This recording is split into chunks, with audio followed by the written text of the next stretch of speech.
Y además yo tengo de la otra vez que había cursado también. Tengo un par de Ah, bien, anotaciones. bien. Bueno, buenísimo. Igual, eh, la semana que viene, cualquier duda, cualquier cosa, podemos hacer un repaso, eso eh, pasa nada. No lo dejen para el último día. A eso voy. Bueno, uno, dos, tres, cuatro. Falta uno. Rodrigo, ¿no?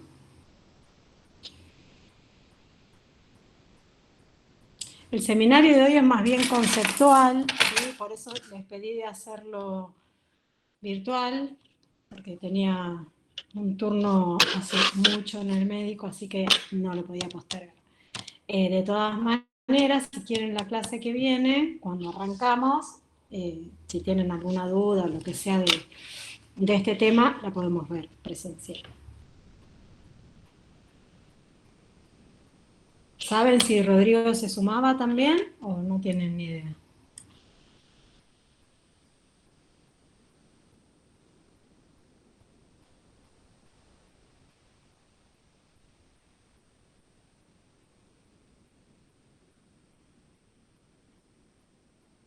¿Escuchan?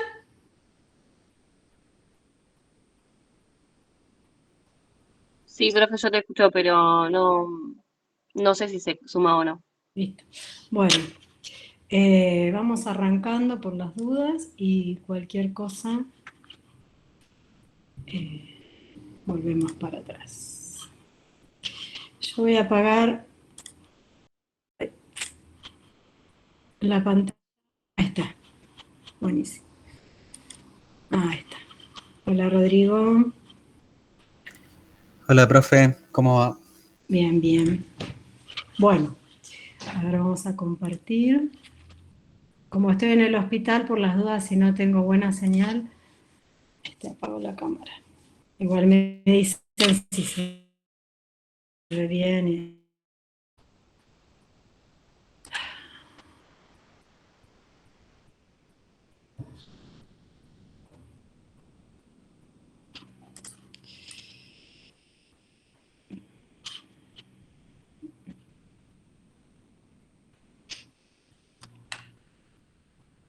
Bueno, acá no sé por qué no me lo deja poner así.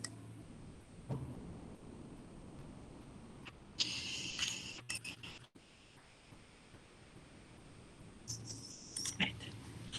Bueno, ¿ahí lo ven bien? Sí, se ve. Bueno, vamos a arrancar. Entonces, las dos clases anteriores vimos espectroscopía infrarrojo, ahora vamos a ver espectroscopía Raman, que yo ya les adelanté un poquito que es una técnica complementaria al infrarrojo y ahora vamos a ver por qué. Saben que, bueno, en general cuando nosotros irradiamos alguna una muestra, podemos tener mayoritariamente transmisión, absorción y demás, pero en una muy pequeña cantidad ocurre dispersión, ¿sí? Eso tiene que ver con las inhomogeneidades de lo que es la materia, ¿sí? Entonces, un poquito es lo que vamos a ver ahora de Raman y es justamente lo que es la dispersión. Entonces, si hacemos incidir un haz de luz monocromática a una determinada frecuencia, que ustedes lo vieron como un determinado láser, a una longitud de onda particular, la hacemos incidir sobre una muestra y vamos a tener que la mayor parte de esa luz se va a dispersar elásticamente, y es lo que llaman dispersión de Rayleigh. Pero una cantidad más chica va a poder ser dispersada inelásticamente. Y es lo que vamos a ver y es lo que es la dispersión Raman. ¿Qué es lo particular de esto? Que lo que va a suceder es un cambio en la frecuencia y este cambio en la frecuencia es característico de la naturaleza química y del estado físico de la muestra. Esto lo que nos permite hacer es identificar compuestos y características moleculares. Si ustedes tienen el seminario, vamos a ir viéndolo así, les voy diciendo más o menos hasta dónde vamos contestando. La pregunta 2, que dice, ¿por qué es posible llevar a cabo la identificación de un compuesto y sus características moleculares mediante espectroscopía Raman? Entonces, para obtener información molecular, vamos a ir analizando los niveles de energía vibracionales. Fíjense que esto es igual al infrarrojo, ¿sí? Vemos lo que es vibracional. Y las características de los átomos del enlace, la conformación y el entorno, los voy a poder determinar a partir de esta técnica. Estos niveles tienen frecuencias características y son función de la masa de las moléculas y de la fuerza de esos enlaces. Fíjense que esto que estoy diciendo es muy parecido, es igual a lo que es el infrarrojo, ¿sí? ¿Se acuerdan cuando yo les hacía hincapié en frecuencia? O el número de onda era proporcional a la K, la constante de fuerza. Si yo consideraba dos átomos unidos por un fuelle, si tenía un enlace simple era una cosa, si tenía uno doble, si tenía uno triple era otra. Entonces, más fuerte era esa constante, mayor iba a ser lo de onda, y por lo tanto la frecuencia y por tanto la energía. Esto va a hacer suceder lo mismo acá, y era inversamente proporcional con la masa de los átomos. Eso es lo mismo, ¿sí? Se aplica acá también. Entonces, si nosotros vemos acá un gráfico de niveles de energía, esto también lo vieron todo en la teoría, ¿sí? Es simplemente como introductorio. Porque además, les vuelvo a repetir, es muy conceptual, ¿no? Creo que hay un solo ejercicio que es como... El fotón incidente llega a una molécula transitoriamente a un nivel de energía vibracional o rotacional. Hasta ahí vamos igual que en el infrarrojo, pero acá tenemos que este nivel es un nivel virtual. Y este nivel lo va a abandonar rápidamente emitiendo un fotón. La frecuencia a que ese fotón es liberada va a depender del salto energético, en un caso o en el otro, que esté realizado por la molécula. Entonces, esto lo vieron en la teoría, tienen la dispersión de Rayleigh, donde fíjense que la frecuencia del fotón emitido es igual a la del incidente, dije bien. Entonces, la variación de energía es nula, y en este caso no tengo información espectroscópica, ¿sí? En Raman. Ahora, el choque inelástico tenemos dos opciones, la dispersión de Raman-Stock y la anti-Stock. En el caso de la dispersión Raman-Stock, tenemos que la frecuencia del fotón incidente es mayor a la del emitido. En este caso se va a transferir energía a la molécula y va a estar fíjense, si partimos de acá, en un estado de energía superior. Diferente pasa en el Raman anti-Stock. Ahora, la frecuencia del fotón incidente va a ser menor que la del emitido, y en este caso la molécula decae hacia un estado de mínima energía. ¿Sí? Esto es conceptual, yo se los pongo siempre en la filmina como para que tengan toda la información, pero es exactamente lo que ya vieron en la teoría. Entonces, esta pérdida o ganancia de energía que tenemos en estos dos casos, en el Raman-Stock y en el Raman anti-Stock, quiere decir que la molécula no va a volver al estado inicial en el cual estaba. Entonces va a estar en un nuevo estado vibracional o rotacional, y este cambio de energía es lo que hace que se modifique la frecuencia del fotón emitido, ¿sí? Ustedes me van frenando cualquier cosa. Estas filminas se las pongo simplemente, es lo mismo que acabo de decir, pero simplemente para que tengan en cuenta que una cosa es hablar, como venía, pero hablar de lambda. Recuerden que yo en el primer seminario les dije, recuerden las proporcionalidades, ¿sí? Otra cosa es la frecuencia con la energía. En cambio, el lambda es 1 sobre lambda, ¿sí? Es inversamente proporcional. ¿Qué les quiero decir con esto? Que si acá tengo que la longitud de onda dispersada es mayor que la longitud del láser, en el Raman-Stock, lo que les estoy diciendo es que la frecuencia de la dispersada es menor, ¿sí? Porque tienen proporcionalidad inversa. que la frecuencia del láser. Entonces, ojo de qué van a estar hablando, si hablan de la longitud de onda o si hablan de la frecuencia, ¿sí? Simplemente para que tengan en cuenta esto. Fíjense que tienen la misma información, así que, bueno.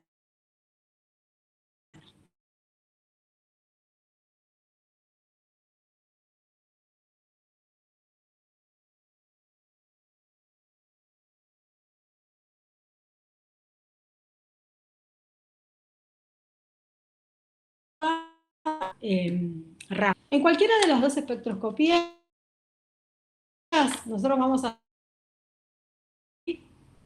que son característicos del átomo, de la información y del entorno.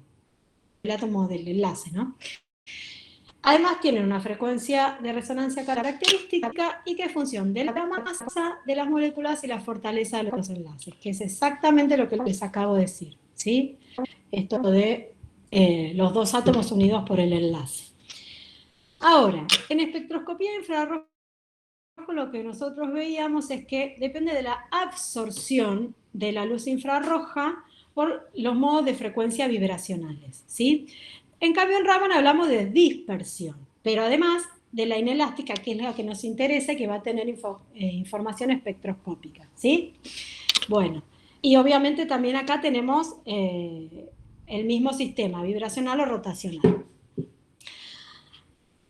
Pero ¿qué pasa? Ustedes se acuerdan que en infrarrojo, para que un enlace, una molécula sea activa en el infrarrojo, tenía que causar un momento dipolar, ¿sí? Y bueno, acá se le llama permanente, pero digamos, lo importante es que causaba un cambio en el momento dipolar de la molécula. ¿Qué pasa ahora? En Raman, lo que me va a permitir que yo detecte esa molécula es que me genere una distorsión momentánea de la nube de electrones, ¿sí? O sea, de lo que le llaman la polarizabilidad, perdón. Entonces, son dos conceptos que no son lo mismo, ¿sí? Cuando en infrarrojo yo tenía una molécula que, si era, por ejemplo, polar, seguramente yo iba a poder verla, porque y ya de por sí tenía un momento dipolar esa molécula. En Raman yo lo que tengo que ver, por ejemplo, en una molécula que sea no polar, como podría ser el oxígeno, el nitrógeno, que son gases y que yo en infrarrojo no los voy a ver, como sí voy a estar generando una distorsión de los electrones de ese enlace, entonces sí voy a poder verla. Y por eso se dice que es complementaria. Ahora vamos a ver un ejemplo bien claro de por qué son complementarias estas técnicas. Entonces, en infrarrojo tenemos un cambio en el momento dipolar permanente de la molécula y en cambio acá en Raman tenemos una distorsión momentánea de la nube electrónica alrededor del enlace. ¿Sí? ¿Logran entender esa diferencia? Es simplemente distorsionar la nube electrónica.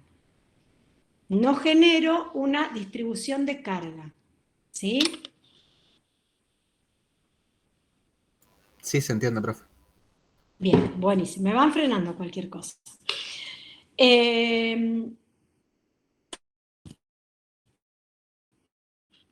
Entonces, por ejemplo, uno de los ejemplos que vimos en infrarrojos para la molécula de dióxido, que es una molécula lineal, si ustedes se acuerdan, ¿cómo calculábamos el número de modos vibracionales? En este caso, vamos repasando, de paso, como es bien conceptual, son tres moléculas, ¿sí? Tres átomos, perdón. Entonces tenemos, en este caso es lineal, así que va a ser 3n menos 5, ¿sí? ¿Eso se acuerdan? Entonces vamos a tener, como son tres átomos, 3 por 3, 9 menos 5, 4 modos vibracionales. Si estuviéramos en el infrarrojo, decimos el stretching simétrico va a ser inactivo, ¿sí? Porque acá no genera ningún momento dipolar. En cambio, en el asimétrico sí generaba un momento dipolar y va a ser activo en el infrarrojo. En los casos de flexión, que recuerden que en el stretching solo cambiaba la longitud de enlace y en el de flexión cambiábamos el ángulo de enlace. En el de flexión van a ser activos en infrarrojos también, ¿sí? Porque lo que yo estoy haciendo es generando una distribución de carga con cuando lo irradie con la frecuencia característica de ese enlace. Ahora, en el caso de Raman, en el caso que es simétrico, en el stretching simétrico para el infrarrojo y es inactivo, acá yo, en este mismo modo, acortar el enlace o alargarlo, sí voy a estar, imagínense como esa nube electrónica la estuviera estirando, ¿sí? Acercándolo o alejándolo. En este caso va a ser activa en Raman. Quiere decir que yo no estaría viendo nada en el infrarrojo, pero sí tendría un pico característico, una frecuencia dada para Raman. En el stretching asimétrico y en el de flexión no voy a ver nada en Raman, ¿sí? Pero sí lo voy a ver en infrarrojo. Entonces, entre los dos espectros yo estaría viendo un pico característico acá para el infrarrojo, un pico característico acá, un pico como medio desdobladito, ¿sí? Porque absorben a la misma frecuencia, y un pico para lo que sería Raman. Si yo superpongo esos espectros, tendría la información completa para la molécula lineal de dióxido. Les puse otro ejemplito para que vean en el tetracloruro de carbono, ¿sí? Simplemente para que refresquen bien cómo sería en la complementariedad entre estos dos espectros. Entonces, si ustedes ven el estiramiento simétrico, va a ser activo en Raman, no va a haber un cambio de momento dipolar, ¿sí? Porque tengo 4 cloros y un carbono acá, entonces esto es simétrico y no voy a tener, va a ser inactivo en el infrarrojo, pero esto me va a generar una distorsión de la nube electrónica que va a hacer que yo lo pueda ver en Raman, ¿sí? Y así va a ser con cada uno de los modos. El modo asimétrico va a ser activo en cualquiera de los dos, ¿sí? Voy a estar generando una distorsión de la nube electrónica, pero además estoy generando un momento dipolar y esto va a hacer que sea activo tanto en Raman como en el infrarrojo. En el de flexión, en el C, vemos que la molécula se hace más o menos compacta y esto modifica entonces la distorsión de la nube electrónica. Otra vez va a ser activo en Raman. Y si ustedes se acuerdan, esto es inactivo, ¿sí? En el infrarrojo. Bueno, y el último caso, el movimiento de flexión, van a ser activos en cualquiera de los dos, ¿sí? Entonces, si nosotros, esto es un poquito lo que les decía de la complementariedad, van a tener esta señal en el infrarrojo y en el Raman van a poder ver todo lo que prácticamente no se puede ver en el infrarrojo, ¿sí? Entonces, entre las dos espectroscopías, yo tendría la información completa de mi molécula.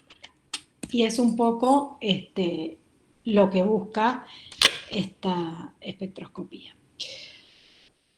Bueno, el espectro Raman acá obviamente van a graficar también la intensidad de la luz y frente al número de onda. Fíjense que acá el número de onda está normalizado por la velocidad de la luz, ¿sí? Simplemente es, bueno, cómo se grafica.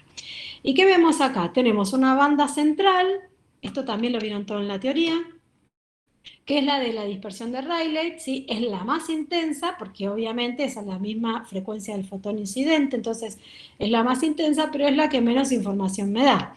Entonces, a cada lado de esta banda tenemos la Raman stock y la Raman anti-stock. Ahora vamos a ver más adelante que la stock son las más intensas, entonces es lo que en general se usa, porque es más intensa, mejor lo veo, ¿sí? Pero estas distancias son las mismas, tanto para stock como para anti-stock. Ay, perdón, me fui.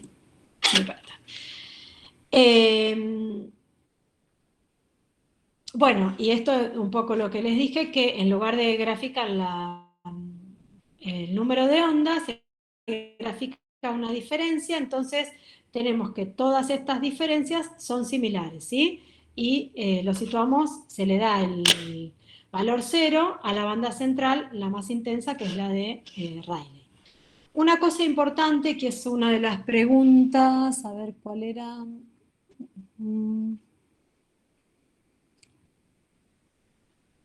La 3, la 4, creo que es. Indica si existe el ejercicio. ¿Cuántos ejercicios tienen en el seminario ustedes?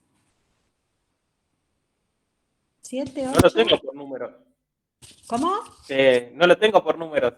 Los Ah, tendría bueno. que ¿Cuántos contar. son, cuántos son más o menos? Aunque no Yo estén por tengo 8. número. 8, perfecto. Bien.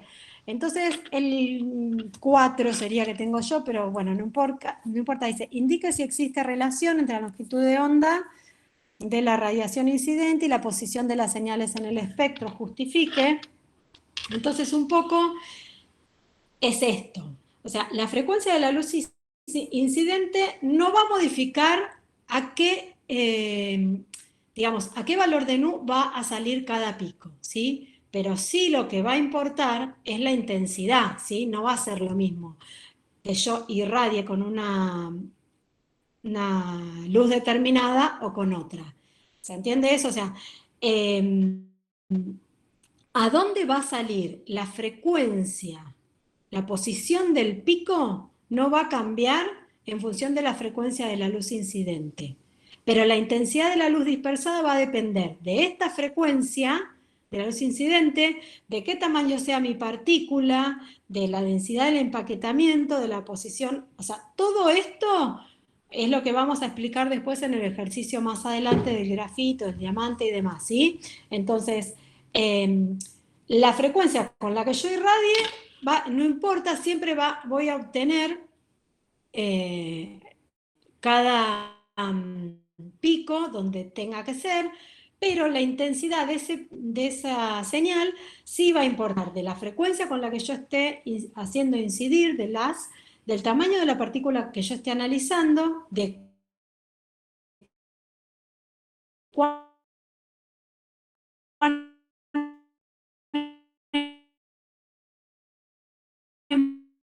cómo esté empaquetado, sólido, y de la posición de observación. Entonces eso es un poco a lo que apunta, que creo que es la... yo la tengo como 3, dice, indica qué tipo de señales se observan en un espectrograma, cómo son sus intensidades relativas, de qué depende, podría modificarse la relación de intensidades generando algún cambio en las condiciones de la medida. Bueno, todo eso lo recién, ¿sí? La banda de Rayleigh, la de Raman-Stock, la anti-Stock, las intensidades. Pero a lo que apunta esta pregunta, más allá de explicar todo esto que acabo de mostrarles, es que ustedes vieron que las bandas de Stock son más intensas que las de anti-Stock. Y esto tiene que ver porque a la temperatura ambiente, ustedes saben que está más poblado el nivel de menor energía.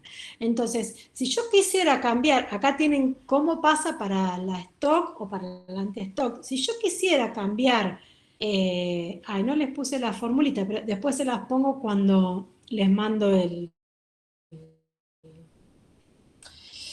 seminario. Si ustedes se acuerdan de la distribución de Boltzmann, de Maxwell-Boltzmann, el número de átomos, moléculas que están poblando un determinado estado está dado por el exponencial y tiene 1 sobre la temperatura. Entonces, modificando la temperatura, yo podría hacer poblar más o menos un estado. Ahora, es importante que tengan en cuenta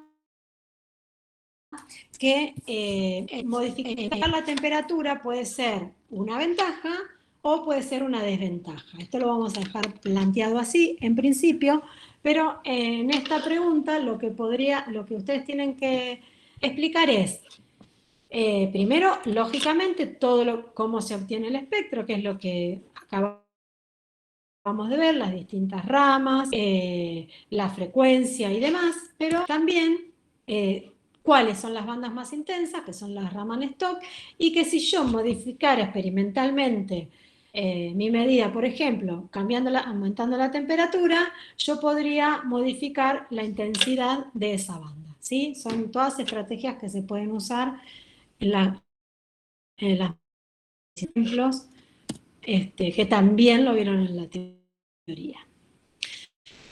Ahora, ¿qué es importante? O sea, ¿cuáles son las ventajas de lo que es la espectroscopía Raman? Si ustedes se acuerdan de lo que era la espectroscopía infrarrojo, nosotros vimos que teníamos que tener mucho cuidado con los solventes que usábamos, y yo necesitaba esa información porque, por ejemplo, si yo usaba agua en mi determinación, el agua podía taparme todo el espectro infrarrojo de mi molécula, podía llegar a no detectarlo.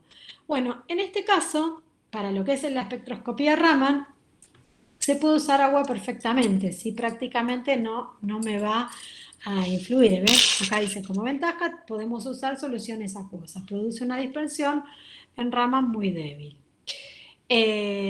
Bueno, otra ventaja es que yo puedo usar tanto material orgánico como inorgánico. Es importante esto que lo tengan en cuenta porque esto puede preguntarse en el examen, ¿sí?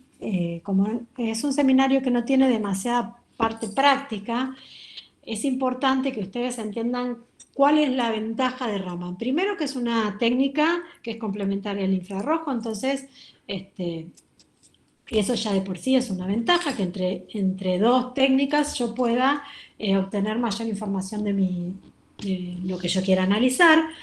Después, otra ventaja muy característica es el solvente que puedo utilizar agua. Ustedes saben que muchas de las determinaciones que hay en laboratorios están en soluciones acuosas. Después, por supuesto, que sea cualquier tipo de material, orgánico o inorgánico, también.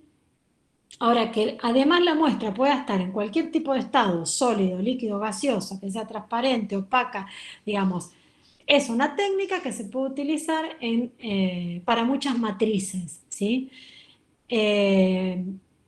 Otra cosa súper importante que ustedes no pueden olvidarse de decir, que es un proceso no destructivo, ¿sí? Es algo que ocurre en tiempo real. Por ejemplo, si yo quisiera analizar, tengo una industria farmacéutica y yo quisiera analizar algunas pastillas o algunas drogas, yo podría hacerla incluso dentro del blister, ¿sí? Entonces, fíjense si tiene ventaja esto. No tendría que sacar la pastilla, disolverla en un solvente, bueno, digamos, directamente ahí yo ya podría, depende de lo que quiera analizar, por supuesto, pero podría tener la información Raman de mi compuesto. Por supuesto, sí que si puedo usar una solución acuosa, puedo usar estas ventanas de los... ¿cómo se llama? Se me fue. Que sean ventanas de vidrio y fibra de los... Bueno, ya me va a salir. Que las celdas, qué feo. Pues las celdas para la medición pueden ser de vidrio o de fibra. Y bueno, y se puede usar a un rango de temperaturas aceptables, ¿sí? Fíjense que tiene muchas ventajas, pero lo que ustedes no pueden olvidarse de decir es, primero, que es una técnica no destructiva, que es una técnica que me permite usar soluciones acuosas y que puedo usar diferentes matrices. Por ejemplo, podría también usar matrices biológicas. Bueno, indique, esto es lo que ya vimos hace un ratito, indica si existe relación entre la longitud de onda de la radiación incidente y la posición de las señales en el espectro, ¿sí?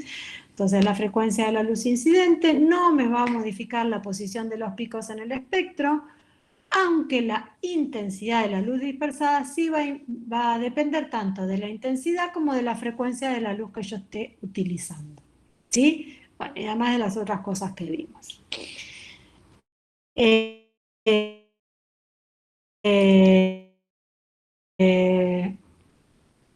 Pues ustedes, frente a qué característica de la muestra puede resultar dificultoso y hasta imposible obtener un espectro Raman, qué estrategia utilizaría para poder efectuar el análisis.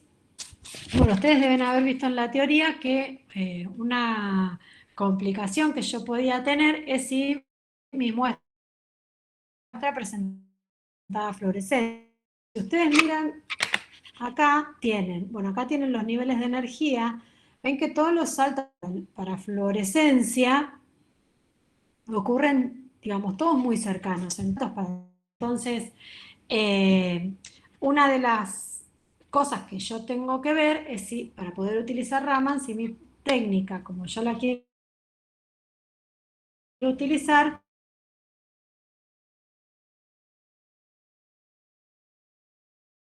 estrategias que pueden utilizarse para minimizarlas. Por ejemplo, obviamente purificar la muestra. Ustedes también deben haber visto que podían usar un láser con aluminio, itrio, eso lo vieron en la teoría, ¿no?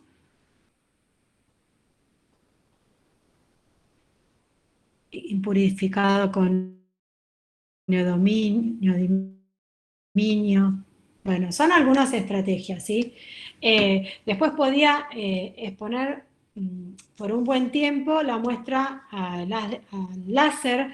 Lo que pasa que acá tengo que tener cuidado que esto no me vaya calentando la muestra, ¿sí? Puede ser una ventaja o una desventaja en función de lo que yo quiera ver. Puedo hacer como un promedio de la señal. En este caso se ve cómo es la proporción señal-ruido y trataría de buscar de disminuir esa fluorescencia. Otra cosa que puedo hacer es usar láser pulsado, ¿sí? por esta diferencia que tienen en el tiempo para producir el efecto. Pero bueno, simplemente esto es muy difícil que yo se los cuente así cuando ustedes no ven el experimento en sí, digamos, el equipo, cómo funciona, pero sepan que si mi muestra presenta fluorescencia, es una complicación para lo que es Raman. Y sepan que hay determinadas estrategias que yo puedo utilizar en el laboratorio o bueno, experimentalmente para tratar de disminuir esa fluorescencia, ¿sí? Que son estas que acabamos de ver. Bueno, y este es el ejercicio que les digo yo que tiene un poquito, si quieren, del seminario como para resolver. Y es el ejercicio, yo lo tengo como 7 y dice, a ver si tengo los grafiquitos, no los tengo. Dice, explique las diferencias observadas en los siguientes espectros Raman. ¿Tienen ahí los espectros ustedes en el seminario para verlos? Sí, creo que es Bien. el 6, ¿no? Sí, dice, explique las diferencias observadas en los espectros Raman y tienen para el diamante y para el grafito, ¿sí? Tienen, yo lo tengo como 7, pero sí puede ser el 6 perfectamente. ¿Cuál es la diferencia, digamos, más marcada entre uno y otro, entre un compuesto y otro? Son todos carbonos, ¿sí? O sea que acá yo, si quisiera ver esto por el infrarrojo y bueno, no tengo una diferencia como es de momento dipolar, nada, yo esto no podría verlo. Sin embargo, en Raman, justamente la estructura que tienen estos distintos compuestos, por más de que sean todas uniones carbono-carbono, me va a permitir que yo pueda diferenciar una de otra. En el caso del carbono grafito son carbonos sp2, ¿sí? Y las estructuras están todas como, si ven ahí bien del dibujito, son todas como láminas. En cambio, en el caso del diamante, es una estructura que tiene sp3 y es una estructura como más compacta. Entonces, si yo comparo, ¿se acuerdan que esto sí lo habíamos visto en el seminario anterior? Que cuanto yo menos carácter S tenía, o si quieren, más carácter S tenía, eso era como algo más fuerte y tenía más energía, ¿sí? ¿Se acuerdan de eso? Que era lo que pasaba si yo pasaba de un enlace simple a uno doble a uno triple. Entonces pasaba de un SP3 a un SP2 a un SP. Lo que hacía, comparando esos enlaces, era ir aumentando la K, la constante esa que separaba el enlace y los dos átomos, se hacía más fuerte y como la frecuencia o el número de onda era proporcional a esa constante, entonces mayor energía iba a tener. Acá pasa lo mismo, ¿sí? El carbono grafito tiene una estructura SP2, un orbital SP2, y el diamante SP3. Por lo tanto, el grafito tiene más carácter S y esto hace que esté a mayores energías. Si ustedes comparan en ese gráfico que tienen la línea central,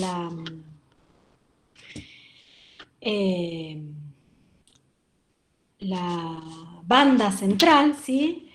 Ay, qué lástima que no la puse en el seminario, no me di cuenta.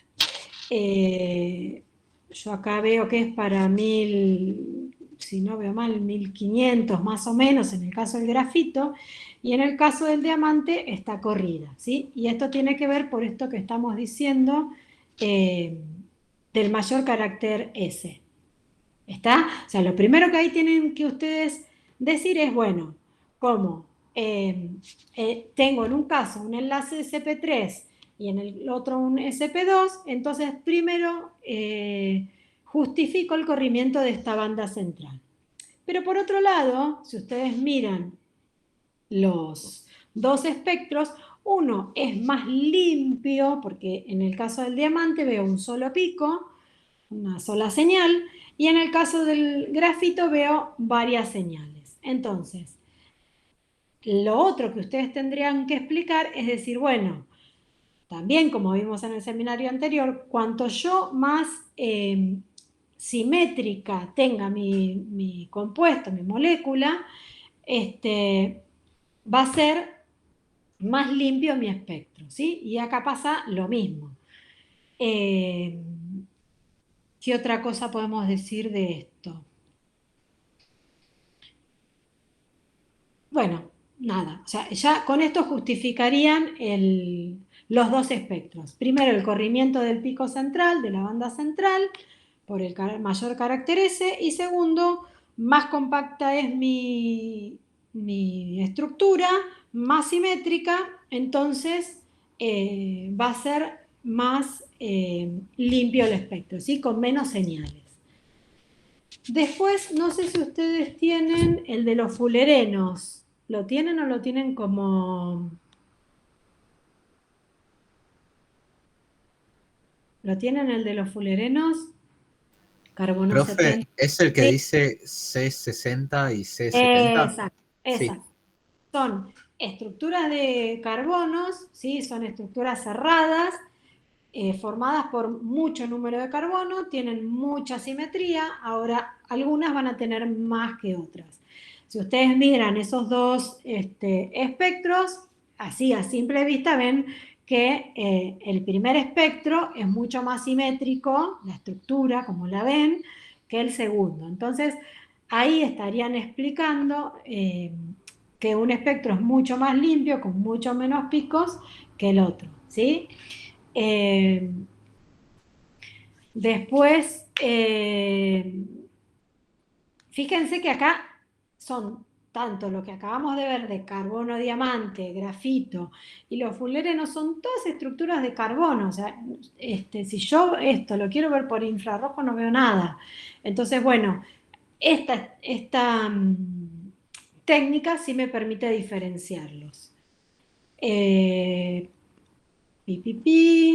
¿Qué más? Bueno, no, de acá no hay nada más. Fíjense que son todas cosas muy, muy teóricas. Eh, ¿Tienen alguno más ustedes? ¿Algún ejercicio más?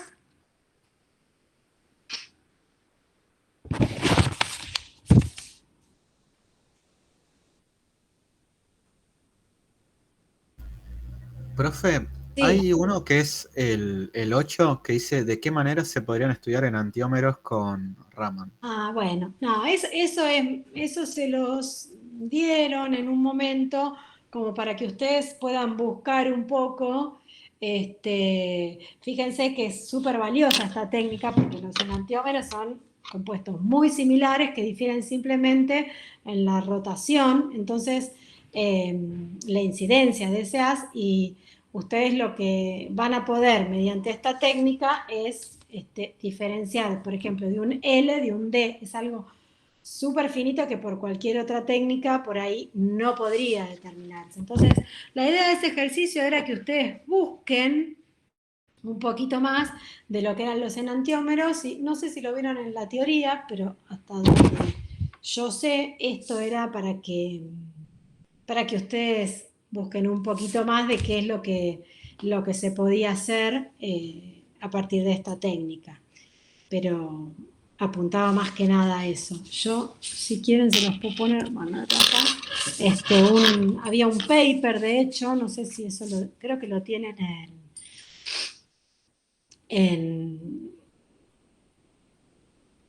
¿cómo es?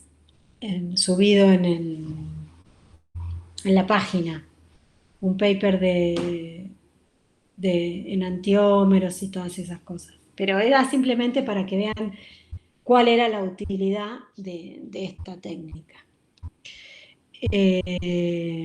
Bueno, otra cosa que quería que les quede bien claro de esto es que si bien tiene un montón de ventajas, también tienen las desventajas. Primero puede ser un poco el costo, pero también tengan presente lo de la fluorescencia, y además, si yo tengo que irradiar por un tiempo prolongado, esto puede, si bien es una técnica que no es destructiva, si yo irradio mucho tiempo, esto puede calentar un poco la muestra localizada, por ejemplo, si tuviera un blister o algún compuesto así, y va descomponiendo la muestra. Entonces, bueno, esas son algunas de las desventajas que podría tener un poco la técnica. Así que bueno, vamos a ver si tengo acá como para hacer un repaso. Este es un seminario cortito, es bien teórico, pero entonces vamos a hacer un repaso rápido para chequear de que no haya faltado nada. Pero entonces el ejercicio 1, que explique cómo interpreta la interacción de la radiación, la radiación con la materia en un proceso Raman. Entonces recuerden que en Raman tenemos un proceso físico de dispersión inelástico, en la cual lo que va a producir es un cambio en la frecuencia debido a un intercambio de energía con la materia. Y esa frecuencia va a ser característica.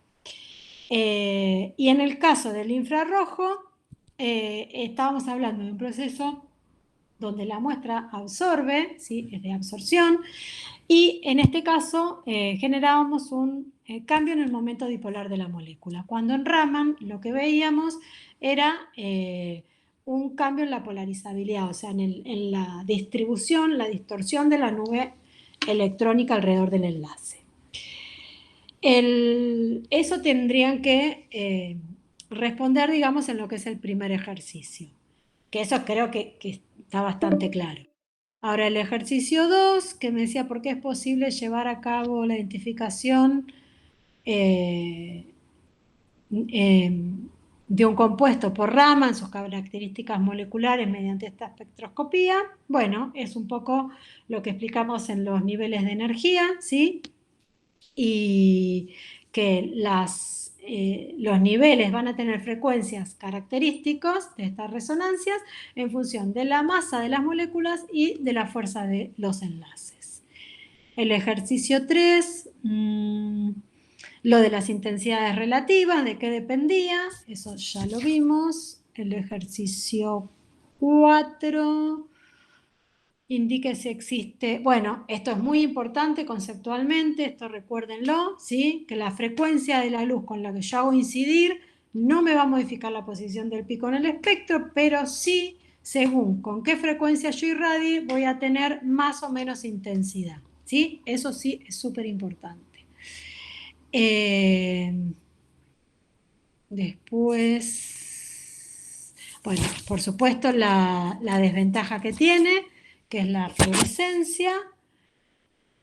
Y estos ejemplos de los compuestos de carbono, tanto de los aleótropos como de los fullerenos, que es una gran ventaja esta técnica porque me permite ver bien, fíjense, son compuestos de igual conformación, es decir, son todos con carbono, pero sus estructuras son bien diferentes, entonces justamente voy a poder diferenciar una de otra. Después, ¿qué más? Bueno, creo que nada más, yo no tengo nada más. Fíjense eso, yo igual les voy a pasar algo de información de la espectroscopía en antiómeros, como para que tengan, pero está eso, igual lo pueden buscar, de la luz polarizada circularmente, cuando un compuesto es ópticamente activo y cuando no. Bueno, ese tipo de cosas los voy a poder ver por espectroscopía Raman. ¿Que no lo vieron en la teoría eso? ¿Lo dieron algo? Yo por lo menos no me acuerdo de haberlo visto, pero Ah, pensé bueno. que a lo mejor era como el ejercicio 1 de espectroscopía del seminario 2, que pedía diferenciar distintos isómeros. Y dije, No, bueno, no, capaz que no. es importante por eso. Bueno, claro, exacto. Acá lo que vos tenés es algo es una molécula que difiere simplemente en la rotación de la luz, ¿sí? Entonces, vieron ustedes los compuestos L o D, ¿sí? Son muy similares, muy pocas técnicas son las que me permite diferenciar uno de otro. Entonces, bueno, justamente esta es una de las técnicas. Y para esa, bueno, hay algunas, son compuestos muy similares entre sí, o sea, misma estructura, mismo todo, pero difieren en la rotación de esta luz, digamos, L o D. Entonces, Raman me permite identificarlo, pero no apunta a mucho más que eso. Si preguntaba porque por ahí en la teoría les habían dado un poquitito más fino de esto de la luz polarizada circularmente a la derecha o a la izquierda. Entonces, bueno, si no lo vieron en la teoría, no. Hasta donde yo sé, este era un ejercicio que se puso en su momento para que un poco incentivar esto de buscar y ver para qué puede servir esta técnica y eso, pero no tenía otra finalidad, no era como ejercicio. Por eso a veces en algunos seminarios aparece, en otros no. De hecho, hay en algún seminario que se había puesto un paper para que puedan discutirlo y ver qué pasaba. Bueno, son distintas estrategias como para que conceptualmente les quede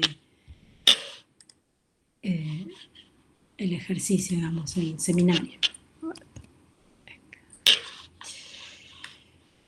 A ver dónde estamos. Ven que este es un seminario relativamente no, es todo súper.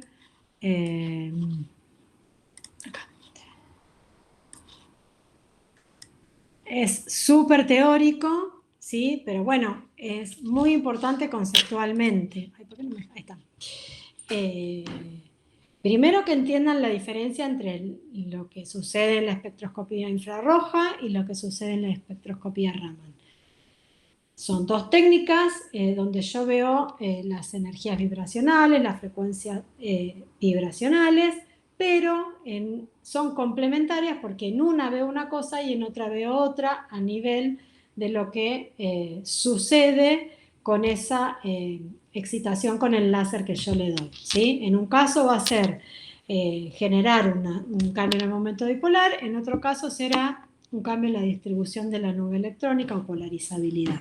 Entonces, cuando una molécula, por ejemplo el nitrógeno o el oxígeno, no pueda verla en infrarrojo porque es una estructura covalente, no tiene diferencia de polaridad, no la puedo ver en infrarrojo, pero sí me permite verla en Raman.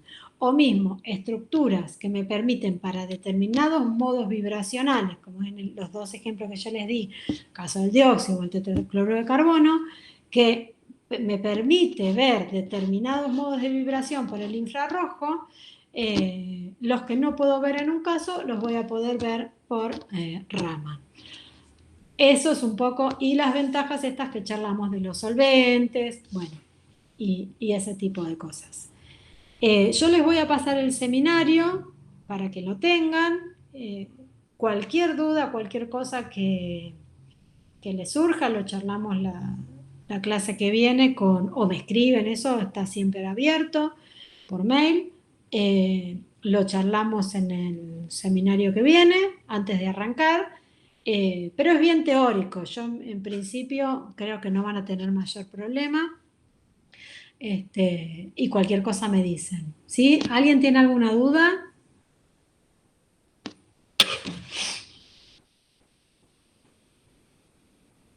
No, profe, yo no. Bueno, entonces nos vemos. Ay, falta alguien. Falta alguien, ¿no? Alguien se fue. Habemos 4. Lo vemos la clase que viene, que nos vemos presencial, y cualquier duda que tengan lo charlamos bien. ¿Sí? Yo ahora se los paso, bueno, Leila creo que ya lo tiene, como para que lo tengan y lo puedan resolver ya con esta información. ¿Sí? La clase que viene es RMN, es decir, resonancia magnética nuclear. Traten de chusmear algo. Eso sí, tienen bastantes ejercicios prácticos, así que por lo menos, al menos tengan la noción de qué trata la técnica, como para que podamos encararlo bien, ¿sí? Y ya si ustedes lo pueden resolver en el seminario, ya les queda. O sea, no es lo mismo que yo les cuente cómo se hace, que ustedes intenten hacerlo. Entonces, aunque sea, tengan conceptualmente de qué es lo que pasa en un RMN. Y bueno, y si tienen alguna duda de esta, lo vemos, ¿sí? Listo, profe, nos vemos. Bueno, profe, gracias. Nos vemos, besos, chao, chao.